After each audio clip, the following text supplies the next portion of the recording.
Fala meu time, vamos começar mais um vídeo aqui no canal, mais uma análise do Bitcoin, análise do S&P 500 e vamos ver a saúde desse movimento focar no tempo gráfico de 4 horas, tá? Eu vou explicar para vocês por que eu vou focar nesse tempo gráfico. A gente já fez a análise de médio prazo, já viu ali o nosso pivô de alta no tempo gráfico semanal e viu quais são as implicações desse pivô de alta, né? Quem não viu ainda, peço que veja aí o vídeo anterior, ontem eu postei esse vídeo. E agora vamos analisar o tempo gráfico de 4 horas. Primeiro, por que o tempo gráfico de 4 horas? Nós sabemos que os tempos gráficos eles são fractais. O que isso significa? Que um tempo gráfico interfere no tempo gráfico subsequente. Aqui a gente já vê que o tempo gráfico diário está extremamente esticado. Ele pode continuar subindo? Pode, mas no 4 horas, que é o tempo gráfico que interessa dentro dessa fractalidade, a gente já começa a observar uma fraqueza no movimento. Nós temos rompimentos de topo anteriores sem tanta continuação de alta, rompimento de topos anteriores sem tanta continuação de alta. Então, isso aqui começa a sugerir que a força compradora dentro dessa dinâmica do 4 horas não está tão forte. E quando isso acontece, isso quer dizer que aquele tempo gráfico ele precisa inverter a sua tendência. Tá? Então, nós não vamos adivinhar quando é que esse tempo gráfico vai inverter a tendência, mas nós vamos reagir à inversão de tendência dele. Tá? Então, é importante a gente pontuar primeiro também que todo gráfico ele se movimenta em ondas. Tá? Então, ele se movimenta em ondas. Né? Primeiro, você tem uma tendência de alta, ela é composta pela formação de topos e fundos ascendentes. E quando você vem aqui, você forma uma primeira onda de impulso, depois você tem um retracement, impulse, retracement e depois impulse, tá? Que é um impulso, né? Impulso bullish, né? Que é o impulso comprador. E onde que nós formamos esse fundo aqui? Nós formamos esse fundo numa região de demanda. Então, o gráfico se movimenta em ondas e ele vem de região de demanda para região de oferta, de região de demanda para região de oferta. Então, se nós soubermos onde que é a região de demanda para a formação desse fundo no tempo gráfico diário, a gente pode ter uma noção do que pode acontecer com o preço, correto? Então, nós sabemos aqui que o tempo gráfico de 4 horas, quando ele inverter a tendência, e aí como é que eu sei que ele inverteu a tendência? Uma tendência de alta ela é composta por topos e fundos ascendentes. Quando eu formar um topo descendente e romper o fundo anterior, eu estou caracterizando uma inversão de tendência. Eu estou formando um pivô de baixa, tá bom? E aí aqui o que nós vemos é o seguinte, nós formamos aqui um fundo ascendente, depois nós estamos formando um topo descendente, isso não quer dizer que a gente vai inverter a tendência.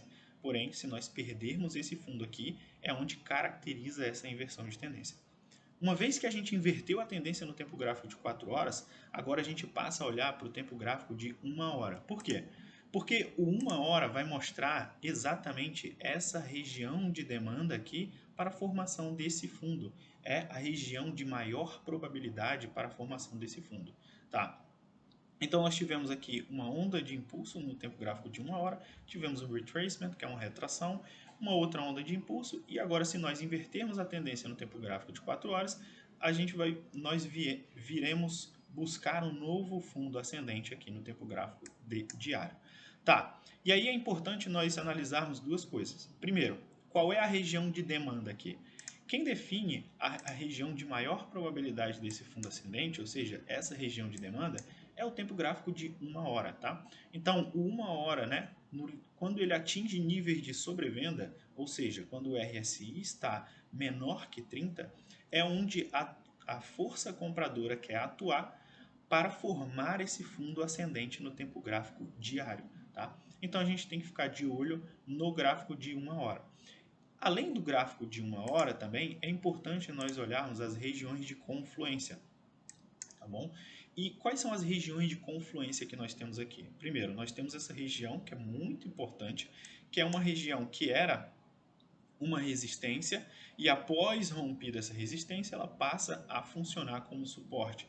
Isso em análise técnica se chama de S&R Flip, que é Support and Resistance Flip, que é o suporte que se transforma em resistência e a resistência que se transforma em suporte. Então, uma vez rompido esse nível que funcionava como região de resistência, ou seja, maior probabilidade de termos vendedores do que compradores, agora esta região ela passa a funcionar como uma região de suporte, uma região que tem maior probabilidade de ter mais compradores do que vendedores, tá bom? Então, esse é o nosso primeiro ponto de confluência.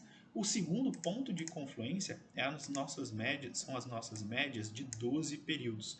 As nossas médias de 12 períodos, elas são ponto de apoio para esses movimentos de pullback, para esses movimentos de formação de fundos ascendentes no tempo gráfico diário. Tá? Então, essa é a região que eu estou de olho, essa região aqui próxima dos 45 mil, isso seria um movimento bem saudável de retração e daria um fôlego a mais para que nós tivéssemos mais uma onda de impulso, buscando a próxima região de resistência aqui, próximo dos 52 mil. Tá? Então, seria importante nós formarmos esse fundo ascendente, porque isso daria mais impulso para a força compradora. Bom, analisando o S&P 500, o que a gente percebe? Aqui eu tinha mostrado para vocês que nós tínhamos uma cunha descendente, que é uma figura gráfica que tem maior probabilidade de romper para cima. Nós rompemos essa cunha descendente e agora nós estamos formando aqui padrões de continuidade de tendência, que são padrões de pivô de alta. Então a gente vem, forma um topo ascendente, fundo ascendente e rompe o topo anterior. Esses padrões de pivô de alta, eles dão continuidade ao movimento, porque a força compradora interpreta isso como muito positivo, como um movimento comprador, um movimento em que os compradores estão no domínio, tá bom? Então, no médio prazo, nós estamos muito saudáveis aqui no S&P 500 e no Bitcoin, né? Se nós olharmos aqui pelo gráfico semanal do S&P, nós já rompemos aqui o topo anterior. Então, essa região de topo anterior, ela passa a ser uma região de suporte importante se nós realmente fecharmos o semanal aqui acima. Então, será uma base para que a força compradora consiga atuar nesse contexto. Então, médio prazo positivo, podemos ter uma correção no tempo gráfico diário, de olho no tempo gráfico de 1 hora. E aí, por que eu fico tão de olho assim no tempo gráfico de 1 hora? Se nós observarmos aqui nos tempos gráficos menores, a gente percebe, né, nós percebemos que nós estamos tendo muita reação compradora. Olha só, se nós olharmos pelos 5 minutos, quando os 5 minutos entrou em sobrevenda, nós tivemos grandes repiques. Se nós olharmos pelo 15 minutos, nós também tivemos grandes repiques quando 15 minutos entrou em nível de sobrevenda. Inclusive ontem, né, quando nós formamos aqui esse fundo ascendente no tempo gráfico de 4 horas, foi uma região em que o 15 minutos de sobrevenda funcionou como região de demanda para formação desse fundo ascendente e continuidade do movimento.